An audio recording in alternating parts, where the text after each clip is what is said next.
പോകുമ്പോ അനസ് റളിയല്ലാഹു തആല മുത്തുനബിയുടെ സേവകനാണ്, മുത്തുനബിയുടെ ഖാദിമാണ്, 10 വർഷക്കാലം മുത്തുനബിയുടെ കൂടെ ജീവിച്ച സഹാബിയാണ്. അനസ് തങ്ങൾ പറയുകയാണ്, ഒരിക്കൽ മരുഭൂമിയിലൂടെ നടന്നു പോകുമ്പോ എന്റെ റസൂലുള്ളാഹ് അവിടുന്ന് പടച്ചവനെ പ്രവാചകന് വിസർജിക്കാൻ സമയമായി, അവിടുന്ന് മലമൂത്ര വിസർജനം നടത്തേണ്ട ആവശ്യം വന്നു.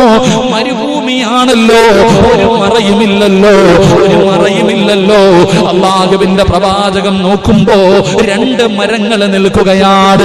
ഭൂമിയിലേക്ക് ആഴ്ന്നിറങ്ങിയ രീതിയിൽ 2 മരങ്ങൾ നിൽക്കുകയാണ്. അല്ലാഹുവിന്റെ പ്രവാചകൻ, ലോകത്തിന്റെ നേതാവ്, ആ മരത്തിന്റെ നേരെ കൈ ചൂണ്ടിയിട്ട് പറഞ്ഞു, ഇവിടേക്ക് വരാ.